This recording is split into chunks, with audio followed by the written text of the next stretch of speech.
Olá, sejam bem-vindos a mais um da CanaCast, o podcast da RPA News Cana Indústria. Eu sou a Natália Querubim e no episódio de hoje a gente vai falar de um dos temas centrais para o segmento canavieiro. A gente vai falar de variedades de cana. A gente vai falar de como que um bom manejo pode trazer o sucesso real para a lavoura, pensando em produtividade, longevidade, até mesmo controles de doenças e pragas e adaptação às condições, às mudanças climáticas que a gente vem vendo por aí. Bom, e vamos falar um pouquinho também, gente, de futuro. O que vem por aí? Novas variedades, o que a gente pode vislumbrar para o futuro quando a gente fala de novos materiais de cana-de-açúcar. Bom, antes de apresentar os meus convidados, que vocês já estão vendo aqui, eu queria pedir para você entrar no nosso canal do YouTube, toca no sininho, porque assim a gente consegue fazer mais conteúdos para vocês. Bom, e nesse episódio eu gostaria de agradecer também aos nossos apoiadores, a Piscin Equipamentos, a DMB e a Rivolis, que fazem com que esse episódio também possa acontecer. Bom, eu queria agora apresentar os nossos convidados. Eu estou aqui com o Marcos Landel, que hoje é coordenador do programa de cana do IAC, né, Landel? Você também é coordenador geral do IAC hoje, né? Sim. Eu estou aqui com o Antônio Ribeiro Fernandes Júnior, que atua no programa de melhoramento genético de cana da UFSCar, na Estação Experimental de Valparaíso. Isso. Né, que faz parte da Ridesa, né? Perfeito. E eu estou aqui também com o Henrique Dávila, que é gerente de desenvolvimento de mercado do CTC, o Centro de Tecnologia Canavieira.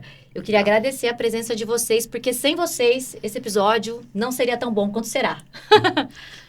Bom, se quiser falar alguma coisa, fique à vontade. Mas eu queria começar primeiro, uma primeira pergunta para vocês. Eu queria que vocês me falassem um pouquinho de como que está estruturada, como estão estruturados os centros de pesquisa de vocês hoje. Então, acho que o Landel pode começar, Antônio e Henrique. Eu queria que você contasse um pouco sobre como que está estruturado isso hoje, em termos de laboratório, pessoas trabalhando, quantas variedades vocês já lançaram, né? E o que vocês estão trabalhando, ou não precisa dar detalhes, mas o que vocês vão trabalhar para o futuro, né? Natália, primeiro, saudar os nossos amigos que estão aí assistindo esse episódio, com meus colegas do CTC, o Antônio da Ridesa. É um prazer estar com vocês e enriquecer o conhecimento daqueles que estão nos assistindo. O Instituto Agronômico, ele tem uma história muito antiga com cana, sabe? Começou, eu tenho até dito, começou em 1890, século XIX, portanto, com um estudo feito pelo o primeiro diretor lá de 42 variedades naquela época, com e sem esterco de curral. Então é muito antigo. Só que em 1990 nos foi solicitado, eu estava entrando lá na instituição, e nos foi solicitado um plano de pesquisa para o Instituto Agronômico a partir daquela data. Então, desses últimos 30 e poucos anos, nós criamos um programa de melhoramento, nosso principal projeto, que foi, desde aquele momento, regionalizado, aproveitando as nossas estações experimentais, e isso fez com que nós lançássemos, nesse período, 40 variedades, agora com as duas que serão lançadas em novembro, dia 25 de novembro. E essas variedades, elas têm um perfil regional, e tem também estudos que indicam elas como aquelas de maior estabilidade. Nós indicamos para mais outras regiões, além daquela onde foi desenvolvida. Esses projetos continuarão. Nós temos tentado abordar os aspectos mais relevantes atualmente, inclusive essa questão climática. E nosso trabalho está continuando nessa linha, né, adotando também ferramentas modernas aí da biotech, da biotecnologia, que nos deem mais eficiência naquilo que nós fazemos há essas 3 décadas. Perfeito. Antônio, fala um pouquinho Vamos lá. Da estrutura de vocês lá hoje também para o nosso pessoal aqui. Então, agradecer você pelo convite e os nossos colegas aqui, o Marcos Landel, que é o nosso mestre, né? Uhum. A gente teve, ao longo da nossa carreira aí, a gente obteve muito conhecimento e foi através do Marcos Landel. Eu faço aqui meu reconhecimento, viu, Landel? Obrigado. E o Henrique aqui, nosso parceiro do CTC. Bom, a nossa história, a história da Ridesa, vem do antigo Plano-Açúcar, né? Começou lá em 1971, depois ele foi extinto, né? E aí as universidades federais assumiram esse trabalho de melhoramento genético da cana-de-açúcar. E hoje a RIDESA, que é essa rede de universidades federais, são 10 universidades federais, que fazem esse trabalho no Brasil inteiro, né? Então hoje a gente tem aí mais de 321 bases experimentais. Então é bastante, né? Um volume muito grande de informação. Nós temos um banco de dados com muita informação. A região oeste de Paulo, só a região oeste de São Paulo, que é onde eu atuo especificamente, a gente tem mais de 60 experimentos ativos, né? Estamos colhendo, ou já colhemos esse ano, ou estamos colhendo ainda. Então é um trabalho muito grande, só em uma região, né? A gente tem aí centenas de variedades liberadas, mais de 140, se eu não me engano, né? 40% dessas variedades com a contribuição da UFSCar. E a UFSCar, ela faz esse trabalho tanto no estado de São Paulo como no estado do Mato Grosso do Sul. Então, no estado de São Paulo, nós temos a nossa equipe no Centro de Ciências Agrárias, que fica em Araras, e a Estação Experimental em Valparaíso, lá na região de Araçatuba, que, como eu disse, é onde eu fico, é onde eu estou locado. Perfeito. Henrique. Bom, em primeiro lugar, agradeço, Natália, pelo convite. É uma honra para o CTC estar participando aqui dessa mesa, desse bate-papo. Saúdo os colegas também, Marcos Landel, Antônio. Bom, falando sobre o programa do CTC, o CTC ele foi fundado em 1969 pela Copersucar. A gente até brinca que é uma startup de 56 anos de vida aí, porque o nosso DNA, a gente sempre tem inovação. No ano seguinte, nós lançamos a nossa estação de cruzamento, de hibridação, lá em Camamu, na Bahia, que é o berço, desde então, do nosso programa, que é onde a gente faz os cruzamentos. Durante toda essa história, nós lançamos 90 variedades registradas e comercialmente falando. E aí dividido em dois momentos, né? Copersucar até 2004, onde a gente lançou grandes variedades bastante reconhecidas aí pelo mercado.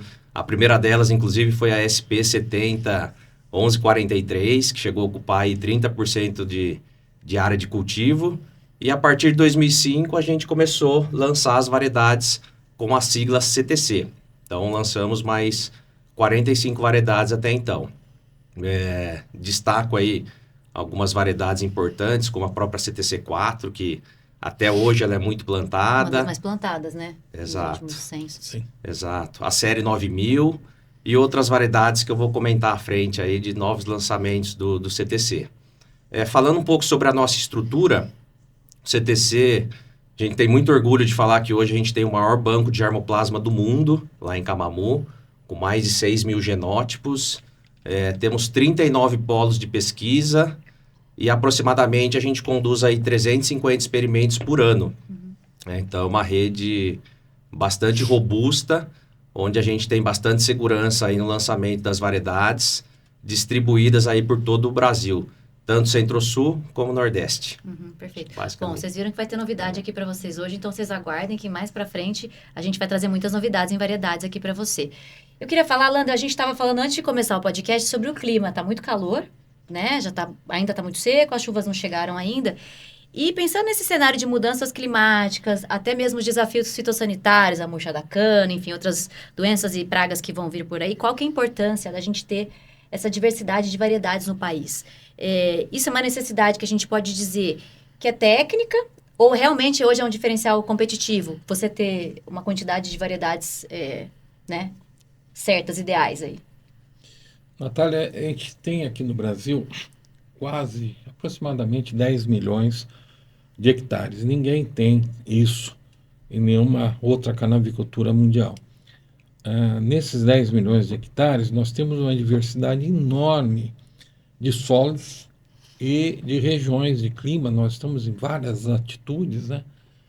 E isso faz as coisas se tornarem muito complexas para o agricultor, para o canavicultor. Ele tem realmente... E para a pesquisa tem que abordar de uma maneira muito inteligente no desenvolvimento dos seus insumos, principalmente dos insumos biológicos, que são, por exemplo, as variedades, nós temos que abordar de uma maneira muito, muito inteligente, muito cuidadosa, com vários especialistas que nos ajudem a interpretar da melhor forma aquilo que realmente pode ser bom, não é?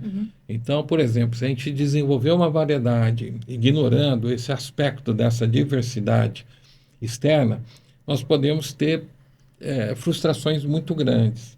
E pior, às vezes um engano nosso na nossa instituição, no nosso programa de melhoramento, pode gerar prejuízos significativos para o canavicultor, né? Então, todos nós aqui, eu conheço o pessoal do CTC, conheço o pessoal da Ridesa, há um cuidado muito grande justamente no desenvolvimento e na apresentação desse insumo biológico, que é a variedade, para que o canavicultor tenha mais segurança, né?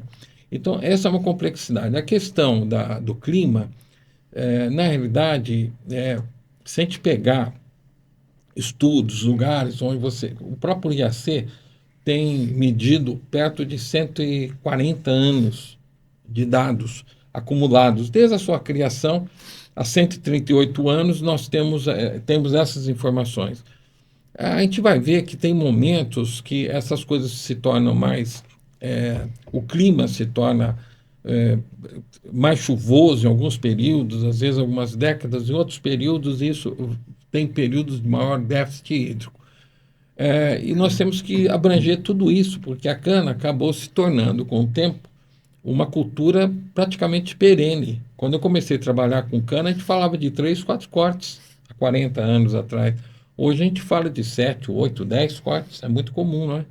Então, nós passamos também a ter uma abordagem diferente. Nos próprios programas de desenvolvimento de variedades, você tem que ter uma abordagem diferente, porque a cana passa a ter uma outra maneira de ser explorada, com muito mais cortes, né? Então, são aspectos relevantes que mudaram ao longo da última 2 décadas e que você tem que integrar, trazê-los para dentro do desenvolvimento que nós fazemos. E isso está sendo feito com muita qualidade pelos 3 programas de melhoramento principais aí, que a gente está tratando hoje aqui, né? Eu tenho certeza que todos nós estamos trabalhando com muito cuidado. E aí eu queria falar sobre a questão da diversidade de variedades no campo. Vocês acham que... Eu vou emendar essa pergunta, que eu acho que está mais para frente, mas eu vou colocar mais para agora na frente.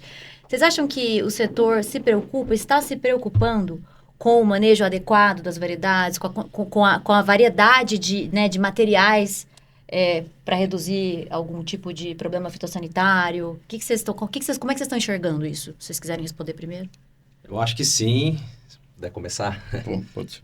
Eu acho que sim, eu acho que é uma tendência e até quando a gente olha para a história, né, Landel, do setor, a gente vê que a maioria das variedades que acabaram sendo substituídas por questões fitossanitárias. Então, eu cito aí a própria 61, 63 do amarelinho, as variedades mais recentes aí, 3250, 454, a própria CTC 15, pela questão da ferrugem alaranjada. Então, acho que é fundamental a gente ter um mix varietal cada vez maior. Um fato interessante, eu estava olhando o último censo que o IAC disponibilizou de plantio. As 10 primeiras variedades estavam ocupando apenas 52% do censo. Ou seja, na média, cada variedade ocupando 5% aí. Então, acho que é muito positivo para o setor a gente ter essa diversidade, como o Landel muito bem colocou, da questão da diversidade de clima, de solos, de regiões. Então, acho que é importantíssimo. Perfeito. E aí, vamos falar sobre mitos e verdades. Eu vou entrar nesse tema aqui. Hoje, existem muitos mitos quando a gente pensa em variedade de cana. Vocês ainda escutam muita coisa que... Me conta quais são os mitos hoje. Uma delas que eu dou risada hoje, né? Porque eu já carreguei esse tipo de coisa lá atrás, com as pessoas que me ajudaram lá no início de tudo, Dr. Rafael Varese, né? Eles diziam assim, dizem ainda, cana que tomba, levanta o dono. Né? Isso nós ouvimos. Não, a cana que tomba hoje já não levanta tão bem assim o dono. Por quê? Porque há uma exigência clara do modelo de canavicultura que nós temos hoje, que é toda mecanizada. Você tem que facilitar a mecanização, né?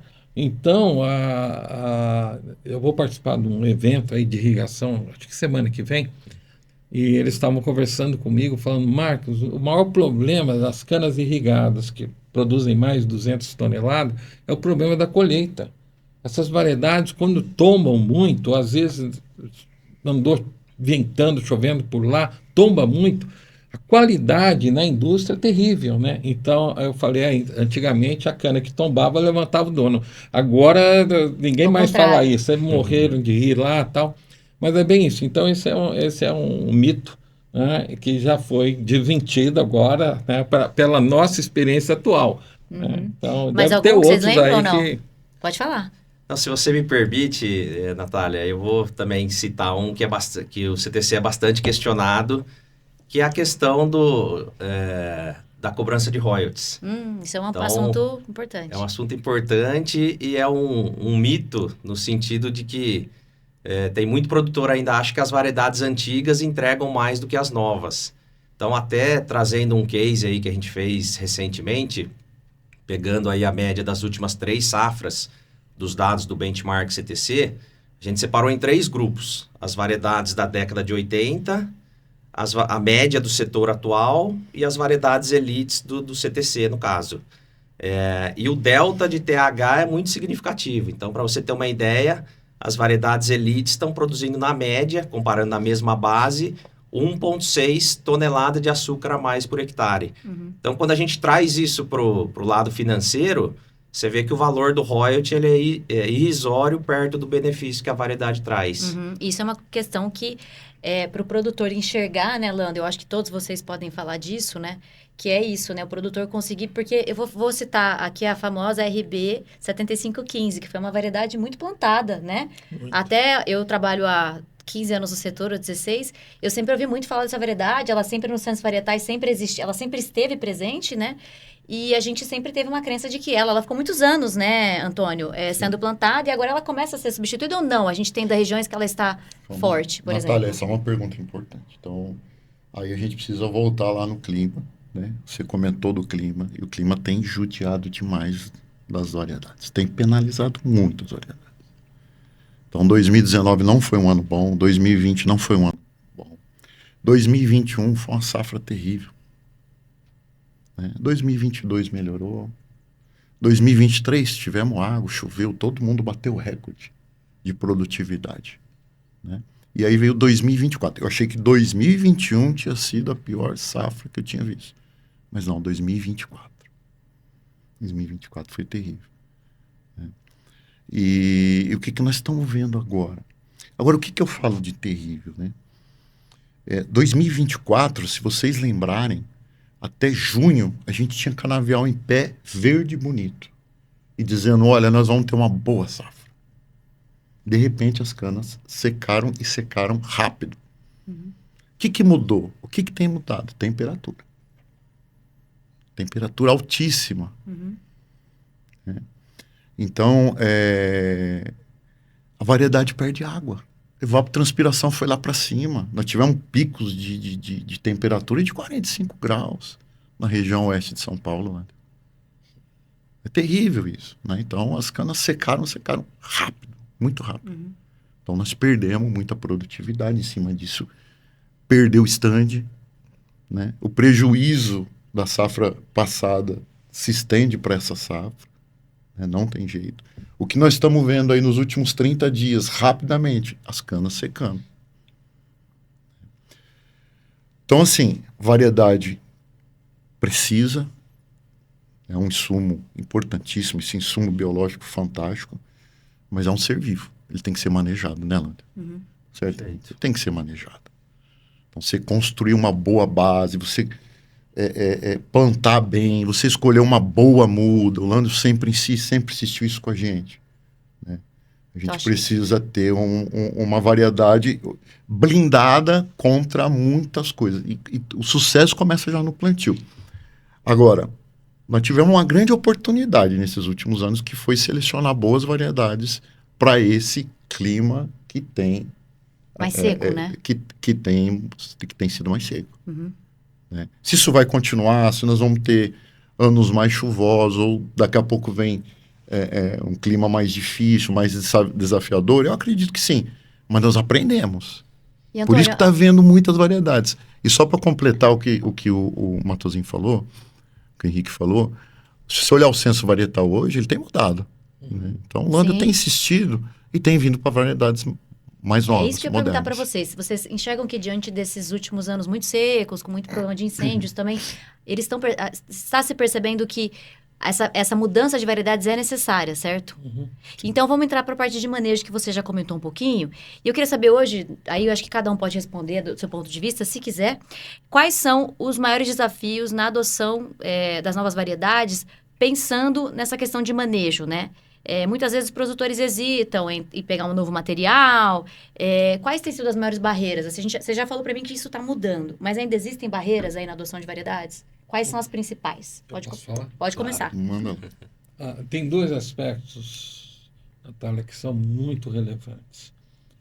Isso aí, cada vez a gente tem mais certeza disso, porque a gente se aproximou de importantes empresas, produtores, né? E a gente está tendo a oportunidade de ser mais do que os nossos laboratórios, né, nas nossas estações, a gente acompanhar dados reais do produtor. Um aspecto muito relevante para nós aqui no Centro-Sul é a época de plantio.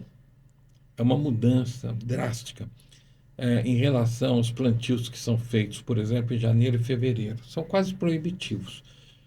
Tem um degrau que chega em relação aos plantios do final de março, abril, até o início de maio, tem uma diferença de 30 toneladas de produtividade. Eu apresentei esses dados numa reunião aí importante esses dias e causou assim, um impacto muito grande, mas era um trabalho que nós fizemos com 34 usinas, eles mandaram a informação, nós então fizemos uma análise e tal, e estava dando assim, crescente. Se você planta em janeiro, a produtividade abaixa muito no ano seguinte. As maiores defasagens são daquelas cananas plantadas em janeiro. Fevereiro reduz um pouco, mas ainda perde mais de 20 toneladas, próximo de 20. E assim vai. E um outro aspecto relevante, que a gente tem falado já há 15 anos, é a história do manejo com estratégias inteligentes para reduzir exposição a déficit. Aí a cana já estabelecida, eu chamei isso de terceiro eixo, porque eu trabalhava com dois fatores antes, que era os ambientes de produção, né? Comecei trabalhando com isso aí, lá bem atrás, ambientes de produção, e as épocas de colheita, início, meio e final de safra, que eu chamo de outono, inverno e primavera, aqui para as condições aqui do Centro-Sul. Coincide com outono, inverno e primavera. Mas, com o tempo, aconteceram alguns trabalhos importantes, relevantes, teses de doutorado, inclusive, do Vasconcelos, que mostra que o sistema radicular da cana ela vai ampliando ao longo dos ciclos. Então, uma cana de primeiro corte está lá, seu sistema radicular a 50 centímetros, explorando aquele solo nessa profundidade, mas uma cana de quarto corte, ela está com 2 metros, 2,5 metros de profundidade. Então, o volume de solo é muito maior e, com isso, ela fica salvaguardada de um déficit hídrico, porque ela tem muito mais acesso à água em profundidade. Isso muda totalmente. Então, eu acabei colocando o ciclo da cana, primeiro, segundo, terceiro, quarto, quinto corte, como terceiro fator. E eu chamei de terceiro eixo, né? Mais para chamar atenção, didaticamente, facilitar também quando a gente dá aula sobre isso, para os colegas de usina e tudo mais.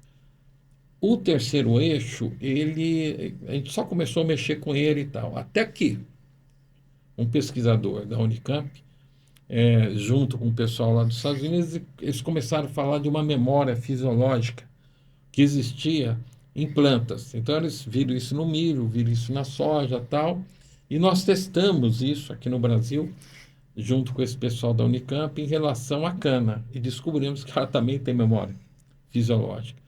E você não pode produzir uma memória negativa a partir do primeiro ciclo. Se você fizer isso, você compromete todas as outras produtividades. Sim. Se você for deixar 7 anos com uma diminuição de produtividade. Somado isso aí dá mais de 100 toneladas naquele território.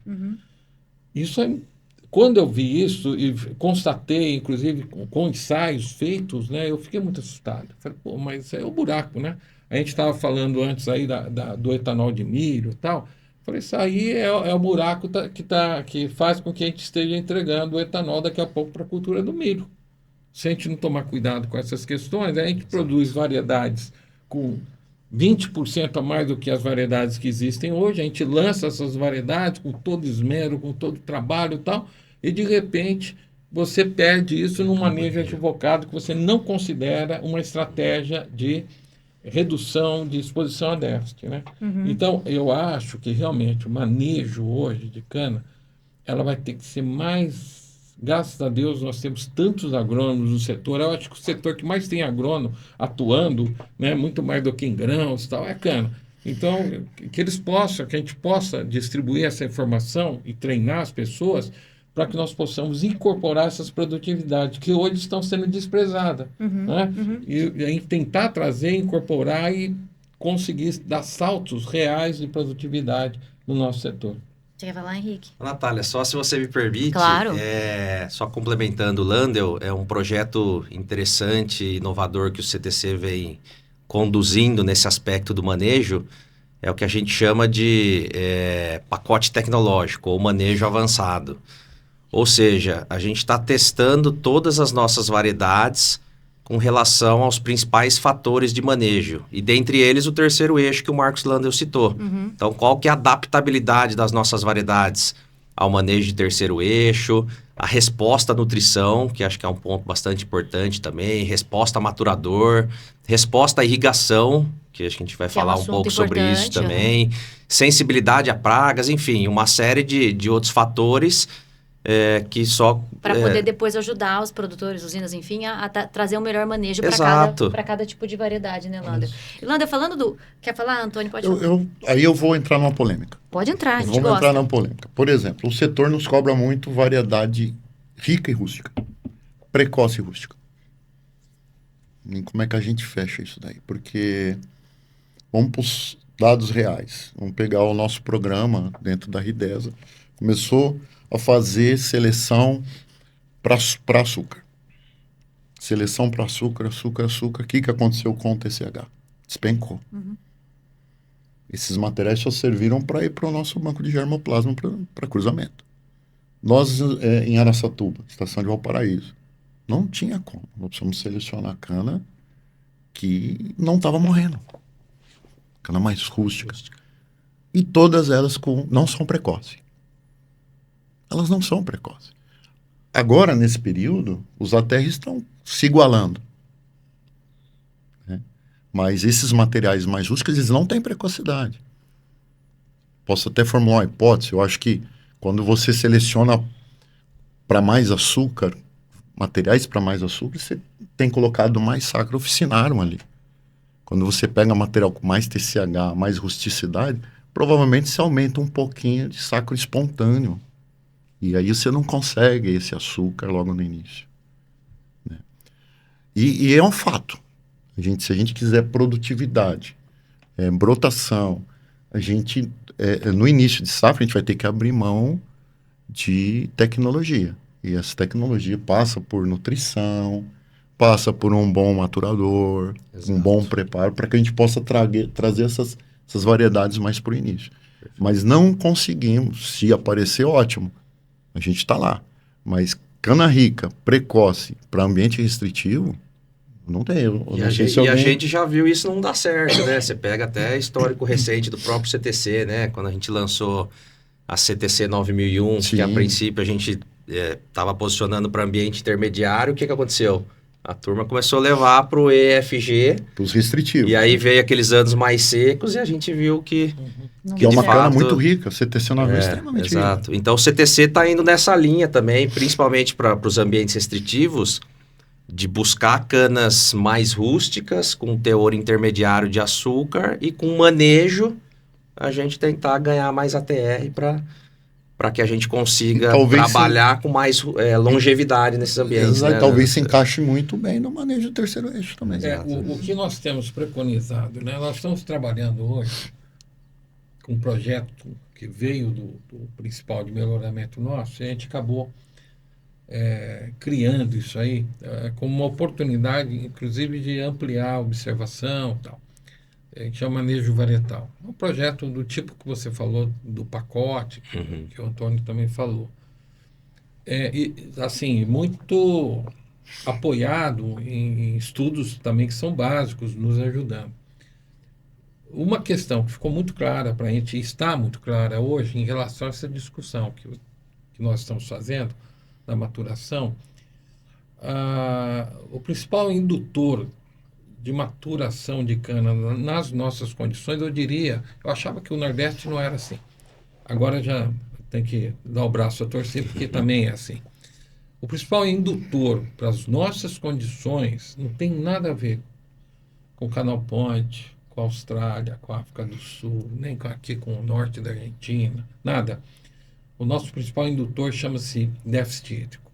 Perfeito. É aí que ele é inclusive, muito mais eficiente que os maturadores. Tá? O que acontece? Por exemplo, nós temos uma variedade extremamente tolerante a déficit hídrico. Ela foi criada lá no norte de Goiás, filha de CTC4, e ela é extremamente tolerante. Nós já fizemos curvas no momento que ela faz assim, começa a amadurecer e tudo mais, e começamos a identificar o seguinte: coincide no momento que ela começa a entrar em déficit hídrico. Só que ela entra em déficit hídrico com quase 45 dias depois de outras tantas. Então, ela fica como uma cana pobre, né? Só que chega lá em final de julho, agosto, setembro, ela tem os ATRs de outras tantas que são consideradas canas de boa sacarose. Então, quando a gente corre atrás de variedades mais rústicas por causa do déficit hídrico, para ambientes, para onde que nós expandimos nossos canaviais quando nós saímos lá do flex fill na década, 20 anos atrás? Nós fomos para regiões mais secas, não é?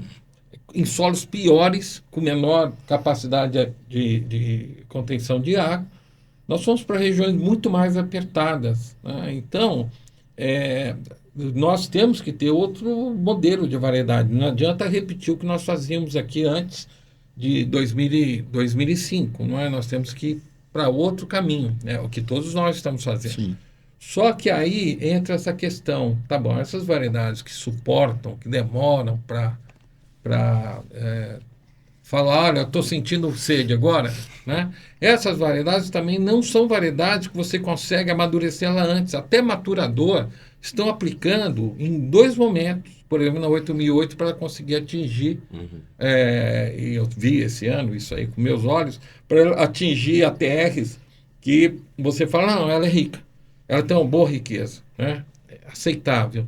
Isso está acontecendo com outras variedades que nós também fizemos a mesma coisa, tá? Então, entrando no modelo de manejo lá que o IAC está preconizando, usando o terceiro eixo, né? Reduzindo a exposição a déficit hídrico e tal, essas canas são importantíssimas para trabalhar a partir do início do segundo terço da safra. São importantíssimas, elas jogam bem para caramba o jogo e tal. Mas você vai ter que, sim, usar essas variedades ricas, precoces. Por que elas são ricas e precoces? Porque elas são mais sensíveis à seca. É só isso. Elas são mais sensíveis à seca, elas abrem e falam, então, tem que amadurecer, tem que fechar meu ciclo, eu tenho que sobreviver. Ela não está preocupada em produzir, ela quer sobreviver. Então, ela fecha o ciclo e, em fitomassa, ela produz muito mal. Elas produzem mal. Elas vão produzir bem até o início, até o primeiro terço da safra, elas dão conta.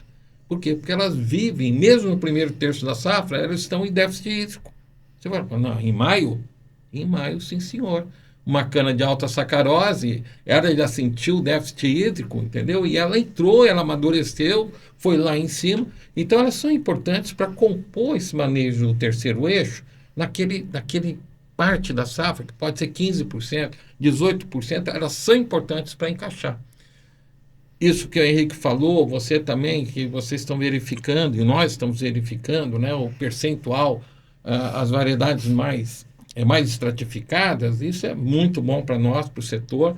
E isso também advém dessa percepção de muitos que nós temos que fazer um modelo assim para ser complementar e conseguir um nível de tonelada de açúcar por hectare que seja um salto significativo para todos nós. E que a gente saia da mira do etanol de milho. Perfeito. Sair disso. E aí, você está falando de terceiro eixo, eu queria saber, essa é uma pergunta que até veio de fora. No caso do uso do terceiro eixo, como que fica essa questão, então, de materiais precoces, os médios e tardios?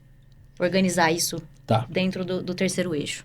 É o seguinte, eu já escrevi isso no livro, Precoce, Médio e Tardio, igualzinho que eu aprendi lá, o que eu li em outros trabalhos feitos no mundo, né? Estudei muito desenho estatístico dos nossos projetos, né? Início, primeira época 1, época 2 e época 3, já desenhando dessa forma, né? Então a gente tem também essas informações. Mas para manejo, é isso aí, o precoce, o material precoce, você não joga fora, você retém, porque eles são preciosíssimos, né? Só que você vai usar num período, talvez até quando ele estiver a partir do quarto corte, você vai invadir o mês de julho com eles, se você quiser, se for interessante, e até a primeira quinzena de agosto, sem problema. Ele vai aguentar bem, ele vai ter uma soqueira boa, porque ele já está com o sistema radicular lá embaixo, ele está equilibrado, legal, tudo bem. Agora, cana precoce, é isso aí, a cana consegue, com os primeiros sinais da seca, né, paralisa o ganho de fitomassa e começa a amadurecer rapidamente, acumular rapidamente. Essa cana é ouro para o manejo de cana. A gente tem que reter, né? Então, os trabalhos que nós fazemos e conseguimos, a gente tem que comemorar esse material. Isso pode chegar até 20% da área, por exemplo, de uma usina. Né? Mas você tem que avançar para o resto, que é a maior parte, é a mais desafiadora em vários sentidos. Você pode trabalhar, por exemplo, com variedades que sintam, que identifiquem o déficit hídrico que está entrando no solo um pouquinho mais tarde. E que comece a aparecer com boas sacaroses, por exemplo, na segunda quinzena de junho, para você dar continuidade a esse início que é levado com essas canas de alta sacarose, de alta precocidade, e alta percepção do déficit no solo e que avança rapidamente nessa questão da sua maturação. E assim você continua usando, de certa forma, variedades, por exemplo, que conseguem perceber essa maturação no final de julho para dar um salto no ATR dela. Você também vai usar essas variedades. Então, e você vai construindo sabendo o seguinte, a cada ciclo, o sistema radicular está se aprofundando. Então, você pode ser um pouquinho mais flexível numa cana de quarto corte do que uma cana de primeiro corte, segundo corte. Você não tem muita saída. Você tem que ser britânico na utilização dessas canas no primeiro e segundo corte. Se houver erro aí, gera a memória negativa. E essa memória negativa vai subir, vai até o sétimo corte da mesma forma. Sempre como se tivesse um carro na reta de Interlagos com freio de mão puxado. Entendeu? Não vai dar tudo que ele pode. Esse é o problema. E isso é muito sério. Isso é muito sério. E é tão sério que eu diria o seguinte, a partir desse conhecimento bem amadurecido pelos órgãos de pesquisa, e isso tem que ser um fator determinante para quem escolhe esse caminhamento de safra. Porque se a pessoa que decide o caminhamento erra, e isso for comprometer essa memória negativa, gerar memória negativa no seu canavial, e sabendo que isso aí vai dar 20 toneladas no corte posterior, vai dar 16 toneladas no 2 cortes para frente, a menos, né? Vai dar 13 toneladas, 3 cortes para frente, você vai fazer a conta e fala, peraí, esse profissional está dando prejuízo para a gente. Então é uma coisa de muita responsabilidade. A gente tem que aprender isso, e é uma das coisas que a gente tem dado em cursos lá no IAC, essa percepção para que haja esse aprimoramento de sensibilidade para a gente não errar. Como que isso vai ser feito, né? Então, acho que isso é importante, mas as canas precoces são maravilhosas, tem que manter, sim, tem que fazer. Perfeito. Gente, nós estamos num período, eu vou furar também essa minha pauta para falar sobre a questão da queda do ATR nessa safra, né? Agora a gente já está vendo muita gente falando que está melhorando, né, Landel? Melhora. Um pouquinho. A partir teve a seca, a gente está melhor. Mas a gente teve um período aí de junho, julho, com ATRs um pouco abaixo do histórico, não foi? Isso tem a ver com clima, basicamente, e manejo, ou também alocação de variedades? Eu imagino. Fala aí, Antônio. Eu imagino. Vamos pensar no ano passado. Você falou um pouquinho, Né? O ano passado, cana precoce foi a mais prejudicada. Se tirou cedo. Ela brotou, já tinha uma certa biomassa, e depois pegou todo aquele período de estresse enorme. Quando você vai colher essa cana? Que idade fisiológica vai ter essa cana? Mesmo sendo precoce. Então atrapalhou muito a TR porque ela não tinha aquela idade que ela está acostumada a ter. Né? Então é o que eu acredito. Então teve cenários lá no oeste de São Paulo que praticamente você teve que roçar a cana, ou ela morreu realmente e rebrotou, ainda bem que rebrotou, né? Porque tem muito canavial que foi perdido, né? Teve que reformar. Mas quer dizer, se chega em agosto, setembro, você zera esse campo, não é mais uma cana precoce. Já está em outra janela. Né? Então isso aconteceu demais, teve muito canavial colhido assim no início de safra com 8, 9 meses praticamente de idade fisiológica. Ô, Natália, só complementando, na visão do CTC, né, acho que muito em linha com o que os colegas falaram aí, a gente recentemente até fez um estudo dos últimos 10 anos, a gente vê que a gente está estagnado em ATR, tanto pensando em safra como em início de safra. Então eu acho que aí a gente tem uma oportunidade, como o Landel falou lá, da gente investir também em variedades precoces para os ambientes intermediários a favoráveis. Por exemplo, tem algumas variedades no CTC hoje que elas estão entregando 20 quilos a mais de ATR do que a média do setor. Então, acho que a gente tem sim oportunidade com o manejo e com o manejo varietal, com novas genéticas mais modernas para poder também aumentar a ATR por uma janela específica de safra, né? E aí agora a gente falando de doenças e pragas, né? Elas seguem sendo aí também... Elas seguem sendo, assim, decisivas para a escolha de variedades ou não mais? Bastante decisivo. Elas ficam no meio do caminho, normalmente, no melhoramento. Exato. Porque os fitopatologistas, né, eles seguem junto com o melhoramento, com os melhoristas, com seus testes e dando sinalização para a gente. Olha, esse material, infelizmente, está com nível de escaldadura muito alto. Tem que descartar. E essa questão da doença, aliás, o Antônio falou, né, comentou, da preocupação nossa com qualidade de muda, né? O melhoramento tem um compromisso com essa história de qualidade de muda, porque recentemente eu peguei o banco de dados do IAC de 28 anos, eu peguei, desde que a RB 867515 se tornou padrão fixo nos ensaios do IAC. Faz tempo, viu? Você veja. É um dos padrões fixos. Eu peguei os resultados dela em ambientes favoráveis, médios e desfavoráveis. Peguei de primeiro corte só. E peguei nos 10 primeiros anos que ela foi padrão nosso, lá atrás. Final da década de 90 até lá para 2006. E depois peguei dos últimos 10 anos. Ela ainda, até recente, 2 anos atrás, 3 anos, ela foi usada com padrão fixo. Já tinham outros junto, mas ela era um deles.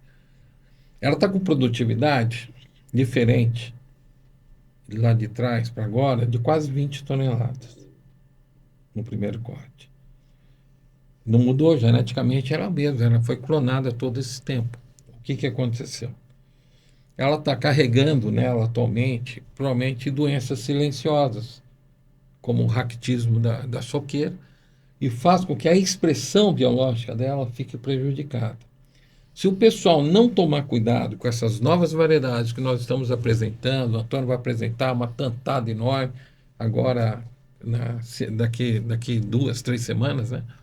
O IAC vai apresentar 2 outras, o CTC sempre está apresentando.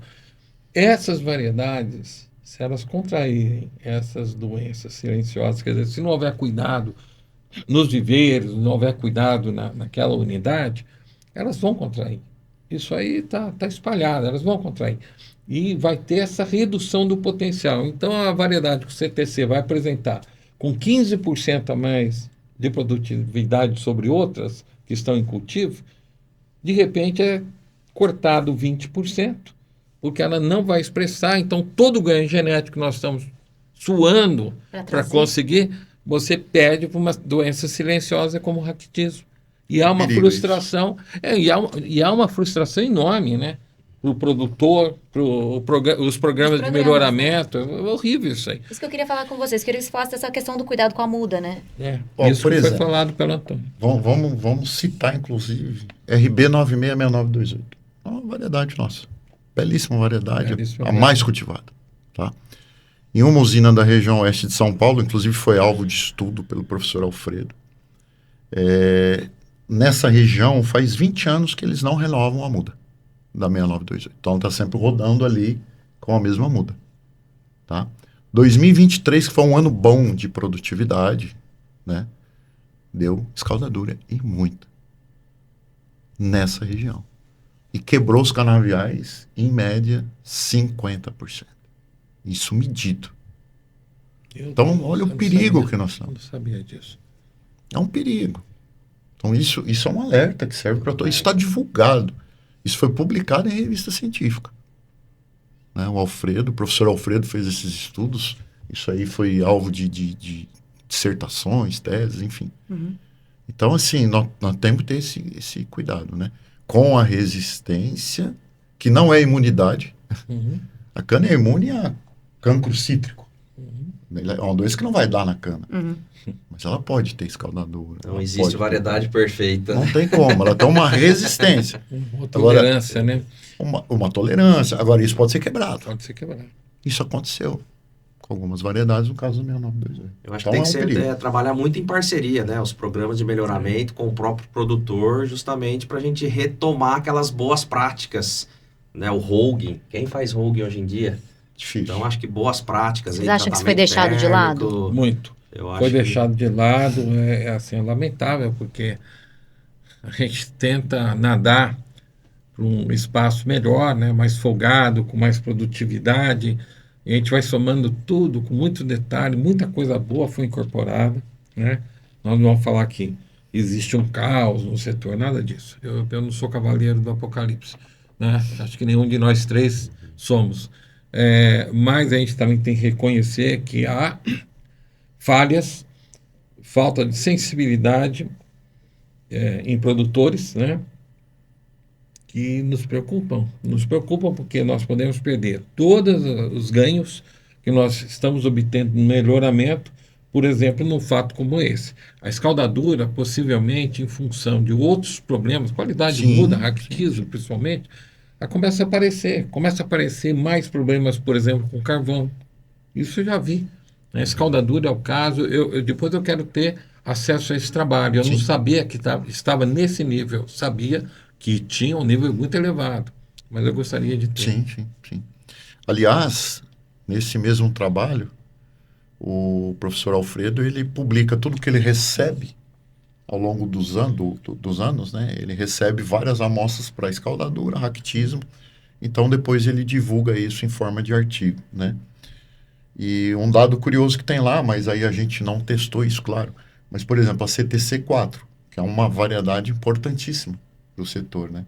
Mas ela tem níveis altíssimos aliás, amostras, o nível de amostras que chegam lá com raquitismo é altíssimo. A principal variedade, mais de 50% das amostras estão contaminadas com raquitismo. Provavelmente ela tem alguma suscetibilidade a essa bactéria. Uhum. Né? As outras tudo ali na faixa de 20%, 30% das amostras contaminadas. E ela com mais de 50%, também publicado. Né? Então, assim, são bactérias, escaldadura, raquitismo, bactérias, colonizadoras de xilema, de vasos, né? Doenças silenciosas. E qual que seria esse manejo adequado quando a gente fala de mudas, né? Tem muita empresa, inclusive, que cresceu, muitas empresas que fazem só mudas de qualidade justamente para isso. Vou fazer uma sugestão aqui. Se fosse a usina, né? Eu acho que todo ano eu investiria em mudas daquelas variedades que tem intenção de plantio nos próximos anos. que seja uma rotina. Por exemplo, proveniente do MPB, que foi uma ideia que o setor abraçou, que veio do IAC, o setor abraçou, né? Eu acho uma facilidade enorme. Desde que tenha, lógico, a comprovação de que não tenha. Tem lá o meu lado de escaldadura, de ractismo, ou seja, é uma muda realmente que compensa eu colocar. E todo ano eu colocando um pouco de muda. Eu acho que tem que investir em muda. O que o CTC vem fazendo, a gente, principalmente pensando nas novas variedades, a gente está credenciando alguns viveristas. Então, nós temos uma rede de licenciados hoje, onde o CTC, inclusive, acompanha o desenvolvimento dessas mudas. Desde o viveiro de origem, né, a questão dos laudos, do Hogan, até a saída da muda para o cliente, para que, de fato, a gente ateste que é uma muda de qualidade. Que não vai disseminar essas doenças. Por isso que eu falei a questão da parceria, né? Também não adianta a gente fazer a nossa parte, chega lá no cliente, ele coloca numa área com alta infestação de carvão, ou não toma os cuidados aí para disseminação dessas doenças bacterianas, né? O IAC está com o mesmo desenho do CTC, nós temos diversos viveristas, né, credenciados em MPB, e temos um acompanhamento através nós temos uma estrutura no centro de cana aqui em Ribeirão. Os laboratórios são talvez os que mais hoje recebem amostras do Brasil, e a gente tem feito isso aí, não só para os viveristas, mas nós temos feito para empresas que levam bastante a sério, com bastante rigor, essa questão de qualidade de muda, né? Porque existem também aquelas que mantêm rigor, não estou falando que todas, né?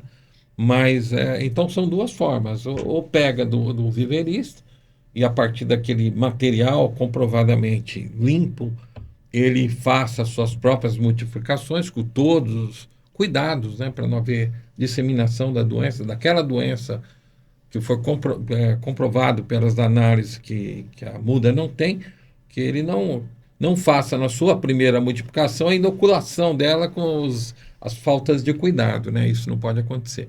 Mas eu acho que isso aí sem dúvida nenhuma, a história do MPB, ela foi interessante porque o que nos levou a tentar trabalhar com alguma coisa diferente. Nós estávamos naquele momento do flex fill, todo mundo fazendo, e viram que não tinha mais mão de obra, tinha que plantar mecanicamente. E a plantio mecânico ainda era uma coisa que não havia domínio, então o pessoal começou a usar mais de 20 toneladas, eu conheço plantios de 25, 28 toneladas, o cara usava para plantar 1 hectare de campo. Eu falei, isso aí é irracional, isso aí não vai para lugar nenhum. Depois ele produzia 75 toneladas naqueles lugares bravos, né? E ele tinha gastado 25, eu falava 75 menos 25, só sobrou 50 para pagar a conta, né? Então era um problema isso aí. E aí veio essa ideia, né, que a gente começou através de biometria e tal, criamos até uma formulinha disso aí, que o número de gemas por metro cúbico de cana dependia do comprimento do entrenó, do diâmetro, né? E você tinha o número de gemas prováveis de 1 metro cúbico de cana, e se a cana tivesse a densidade de 1, aquele metro de cúbico de cana produziria 1 tonelada de cana. Partimos disso aí e começamos a fazer vários trabalhos disso, entender temperatura de brotação e tal. Hoje, o MPB, o IAC está dando, inclusive, cursos hiper novos de uso de MPB em viveiros. Nós conseguimos mais de 90% de média de brotação das gemas. E nós começamos com 60 e tanto lá atrás. E através de vários estudos na área de fisiologia e tal, nós temos isso hoje. Isso está sendo implantado em diversas usinas, associações, inclusive, e tem tentado, com isso, dar uma contribuição, primeiro, para a sustentação econômica, né? Você usar 1 tonelada de cana para plantar 1 hectare, 1 tonelada para plantar 1 hectare é hiperviável. E a qualidade. Né? A qualidade é imprescindível, é inegociável. Então, acho que se nós partimos, como eu sei que o CTC também está fazendo isso, né? Aqueles viveiros credenciados, que dela sempre teve muito cuidado também nisso, ela nos ensinou demais já, né? Tem o professor Alfredo lá, que é firme pra caramba, bravo com os viveristas, é isso? Exato. Então, 2 programas de melhoramento, Natália vocês podem ficar garantidos que nós estamos entregando o melhor para vocês. Melhor que pode, né? Bom, eu queria entrar num assunto mais futurístico, que eu queria que vocês me contassem, acho que o Antônio tem muitas novidades para falar em variedades, mas eu queria que cada um agora contasse um pouco quais são os materiais que estão mais, que vocês diriam que são destaque hoje dos programas de melhoramento de vocês, né? Não só mais plantados, mas que são grandes potenciais, considerando regiões aí de muito déficit hídrico, considerando irrigação, considerando, enfim, outros manejos. Eu queria que... Rick, pode começar você, e aí eu queria que o Antônio falasse, aí eu queria que o Lando falasse também que materiais que vocês têm visto, além de mais adequados, né, que estão sendo muito adotados, que materiais vocês estão vendo como promissores para o setor? Ok. Pensando no Centro-Sul. Perfeito. Bom, eu vou começar de trás para frente, Natália. Primeiro eu gostaria de destacar, a gente recentemente lançou uma nova série de variedades, que é a CTC Advana, que é uma série que vem para mudar o patamar de produtividade do setor. Então, dentro dessa série, a gente lançou a nossa primeira variedade dessa série, que é a CTC Advana 1, que por todos fizemos uma ampla avaliação aí em toda a região Centro-Sul. Ela está entregando em média de 20% a 25% a mais de produtividade em relação aos principais padrões. Então, esse seria o nosso principal destaque. Além dela, a gente também vem lançando outras variedades. Lançamos mais 2 variedades da série 9000, que é a CTC 9010 e a CTC 9011. Os 2 materiais regionalizados, que acho que é uma tendência que a gente falou aqui, né, da regionalização. Então, são materiais novos. E dentre os materiais que já estão no portfólio, eu destacaria alguns deles. A CTC 9006, por exemplo, que já está entre as 3 mais plantadas do Centro-Sul, que é um material que entrega bastante rusticidade, bastante produtividade, bastante longevidade. Então, pensando mais nessa linha das restritivas, CTC 9006, CTC 9008, a própria Tecna 3445, que também é um material hoje, o material mais rústico que a gente tem no nosso portfólio, pensando aí em meio, final de safra. E para os ambientes favoráveis, eu destaco, além da CTC Advana 1, a CTC 9007 e a CTC 9009, que são 2 materiais que entregam bastante riqueza para início e meio de safra e que também estão trazendo excelentes resultados para o setor. Ah, legal. Bom, a Ridesa vai fazer uma liberação nacional, 22 de outubro desse ano, aqui em Ribeirão Preto. São 18 novas variedades entregues ao setor. E não tem como a gente deixar de falar da regionalização. Eu não tenho, por exemplo, eu estou lá na região oeste de São Paulo, eu testo todas elas, né? A gente cuida com todo o carinho de todas elas para poder conhecê-las, mas a gente sabe que a regionalização fala mais forte. Então, são boas variedades, mas precisa ser testada nas diferentes regiões. Então, da nossa região oeste de São Paulo, a RB 075322, é uma filha de 7515, dentro do estudo de censo de variedades, provavelmente o do Lander vai aparecer também. No estado de São Paulo e Mato Grosso do Sul, é a mais plantada já. Quer dizer, é uma variedade que nem foi liberada ainda e já é a mais plantada. Porque associa exatamente isso. Traz a rusticidade da 7515, aliado à alta população de como, brotação, longevidade e sanidade. Não tem problema de estria vermelha, problema de carvão, problema de escaldadura. Então ela agregou muita coisa boa. Porém, ela não é precoce. Ela vai ficar ali para ser colhida junto com a 8008, junto com a 1007. Não é aquele material que dá para tirar cedo, né? Então, esse é o grande material do momento. Por isso que ela é a mais plantada, porque uniu características muito interessantes, né? Está sendo trabalhada nas diferentes regiões. A gente acredita que, por exemplo, Minas, Paraná, acredita que esse material vai ter uma boa performance. Mas a gente já não sabe lá no Nordeste, né? Enfim, o pessoal nosso que tem trabalhado elas lá. A outra é a RB 055464. Uma filha de 2847 com 5206. Então puxou várias características da 2847, mas puxou o açúcar da 5206. Então é um material muito rico, né? Precoce, mas que também dá para trabalhar no meio de safra. Então você pode se estender até agosto, setembro tranquilamente, né? E começa ali em junho, ela já passa a ser mais rica que 6928 e CTC4. Então, todos os resultados, curvas e etc., mostram isso para a gente, né? Então, isso na região oeste e todo o estado de São Paulo e principalmente Mato Grosso do Sul. Tem crescido bastante esses dois materiais.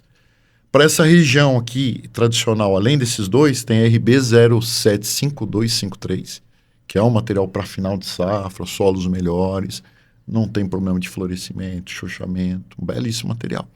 E um material hiper precoce. Aquele material junto com 5156, 5952, CTC 9001, que é a RB 045836.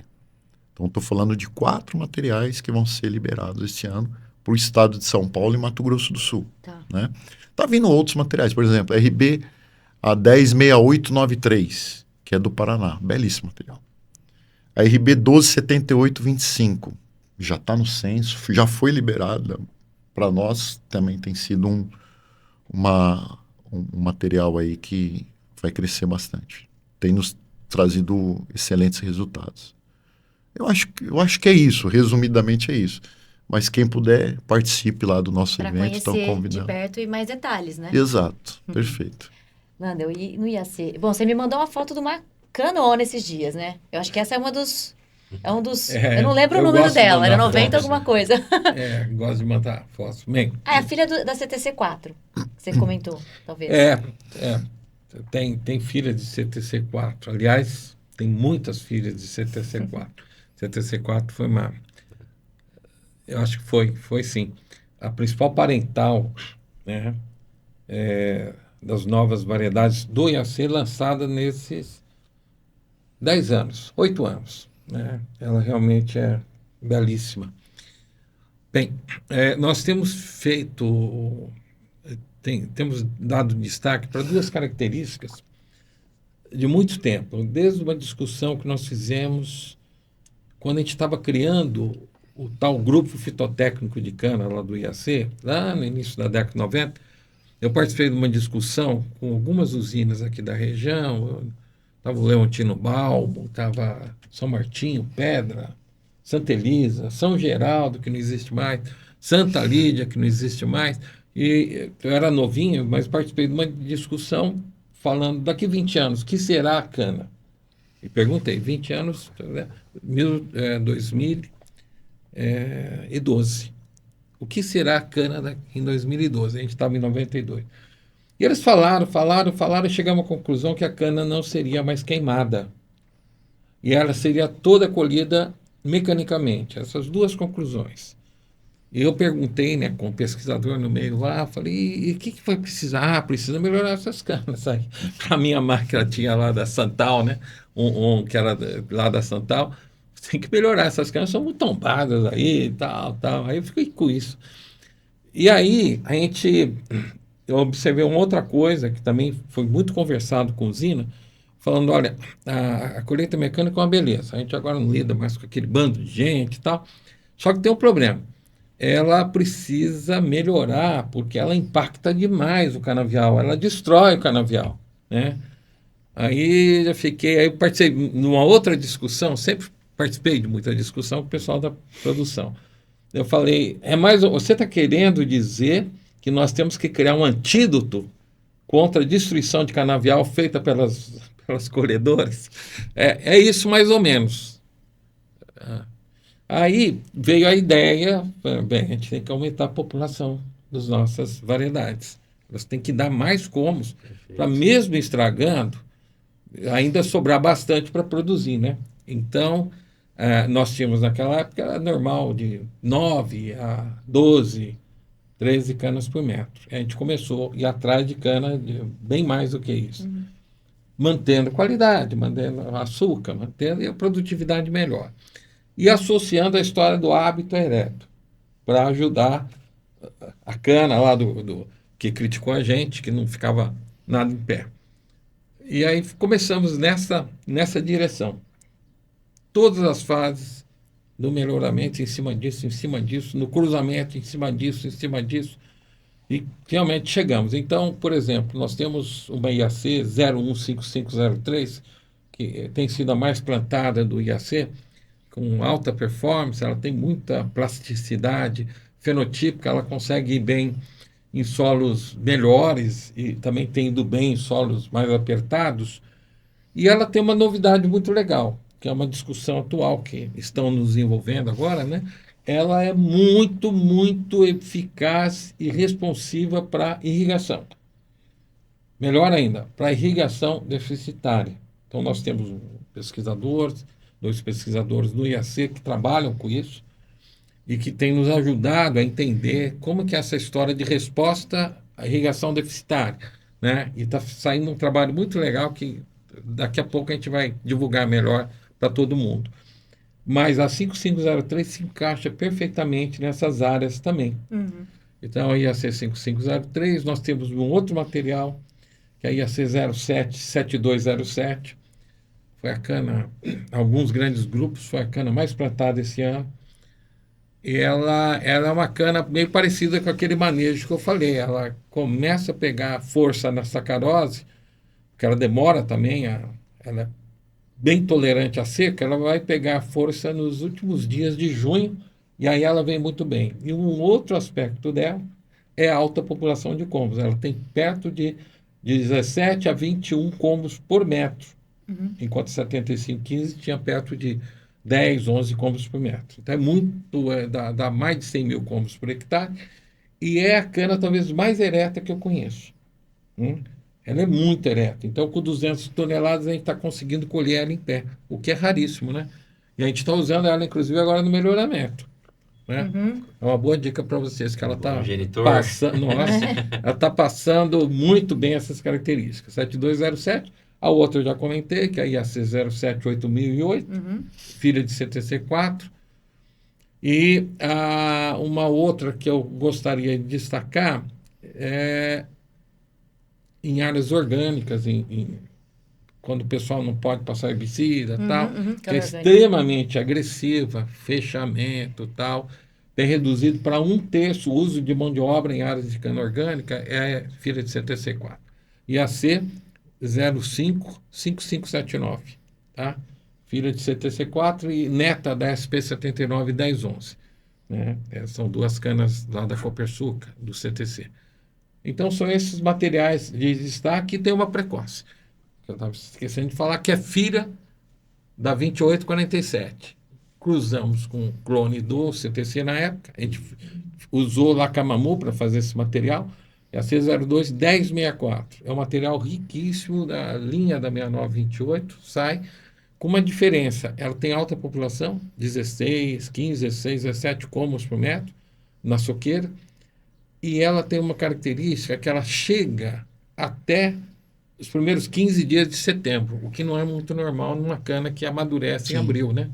Então, é um outro material. São esses materiais de destaque. Perfeito. Gente, eu estou quase com o tempo estourado, mas eu tinha muitas perguntas para fazer, porque é um assunto que rende muito, mas eu queria entrar na questão do plantio. Especificamente, Henrique, falando da cana-semente. Né? Eu fui lá ver o projeto, eu vi o tipo de plantio que se propõe mecanizado, né? Que seria muito diferente do que a gente vê hoje do plantio mecanizado, né? Eu queria que você falasse um pouquinho, eu acho que eles podem dar as opiniões deles também, como que o CTC tem avançado essa tecnologia, como que isso vai contribuir para, se esse projeto realmente for para frente, como que isso vai contribuir para o manejo de variedades, para a disseminação de variedades novas, se tem uma contribuição relevante também, pensando nisso. Natália. Bom, o Projeto Sementes é um projeto que ele vem, sem dúvida nenhuma, para revolucionar o sistema de plantio de cana. É o que a gente estava falando até antes do início das gravações aqui, que hoje o sistema atual, principalmente de colmo, ele é muito lento, taxa de multiplicação muito lenta e um consumo de mudas absurdo. Então, hoje, para plantar 1 hectare mecanizado, você gasta aí de 15 a 20 toneladas de colmo. Então, a semente vem justamente para isso. Um dos principais benefícios dela é essa questão. A gente não precisa mais ter essa área de viveiro.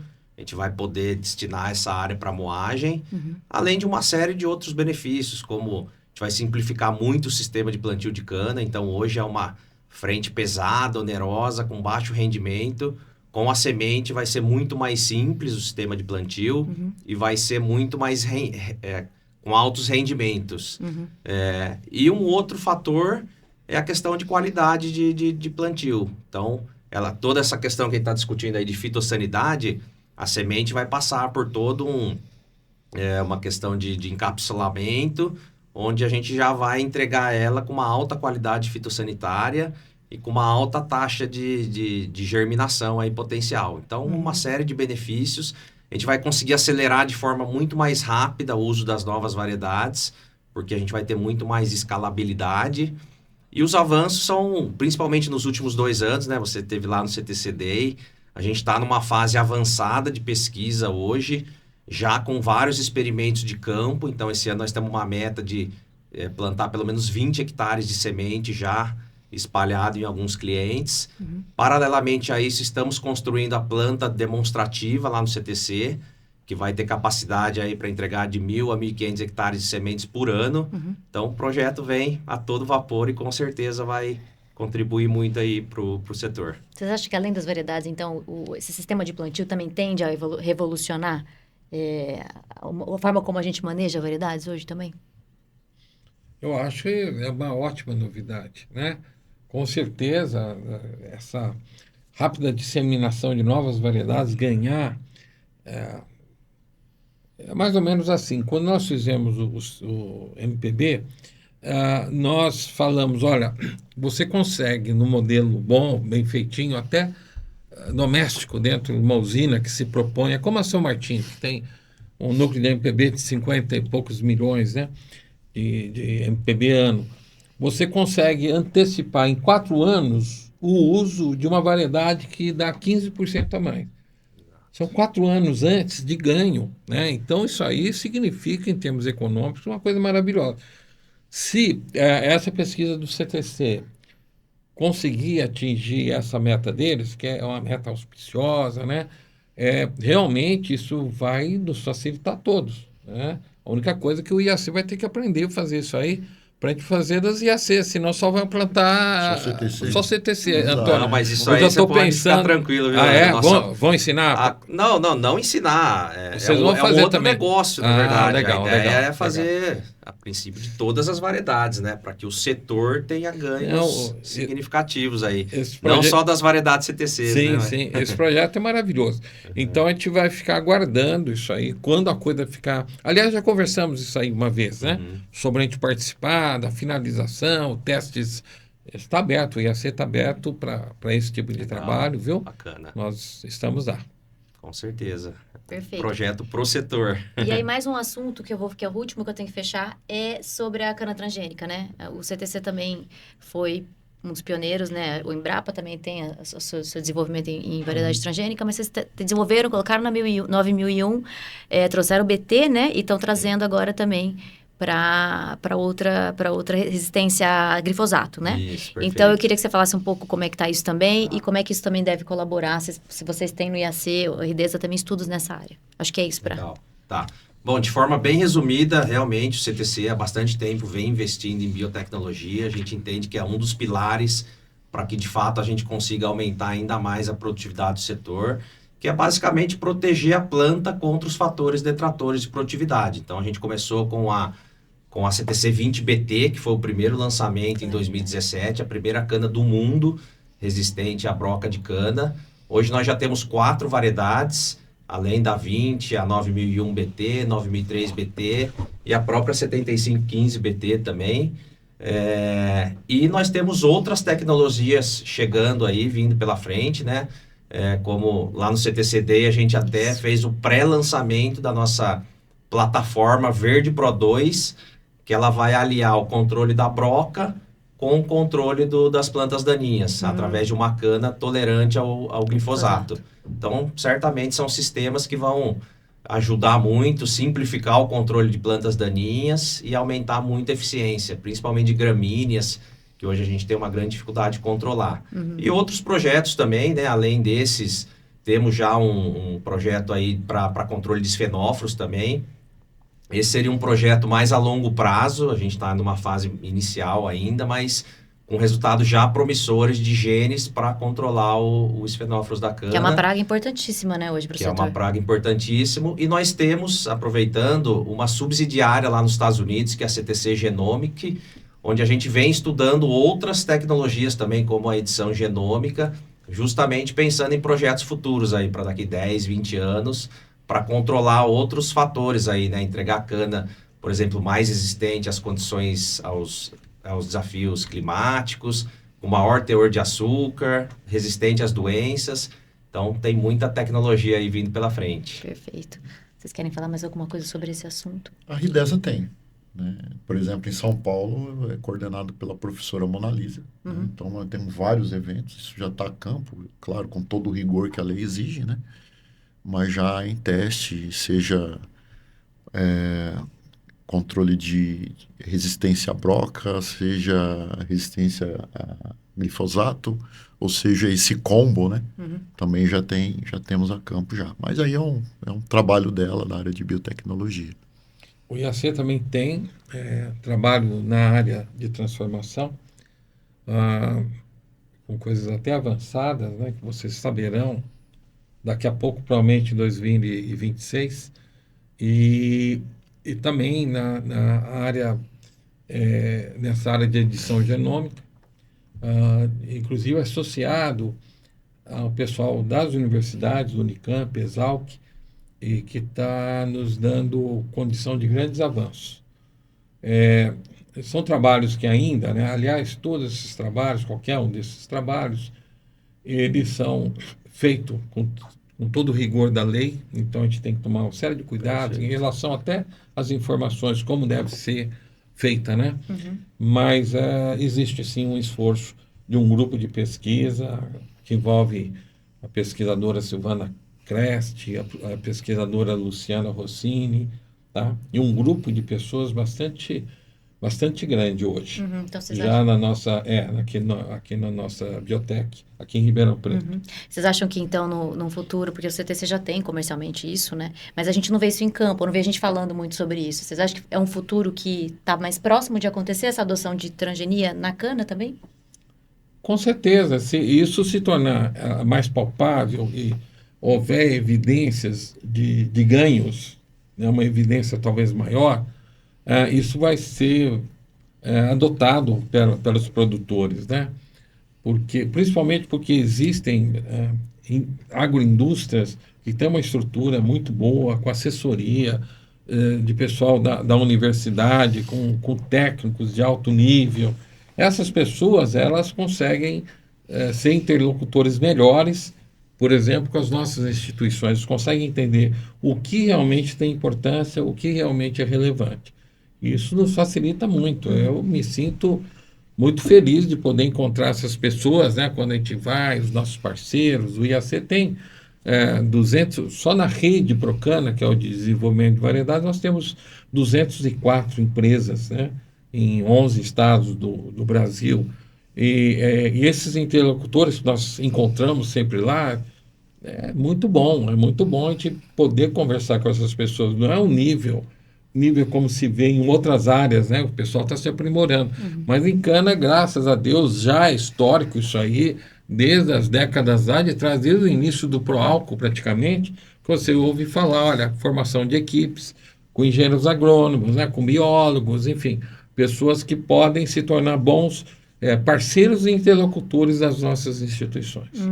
Ô, Natália, não, só para trazer alguns números com relação à cana BT, hoje a gente já tem essa cana em mais de 200 clientes espalhados aí por todo o Brasil, uma área já próxima de 50 mil hectares, e acho que é importante destacar também que a tecnologia ela já está bastante validada já.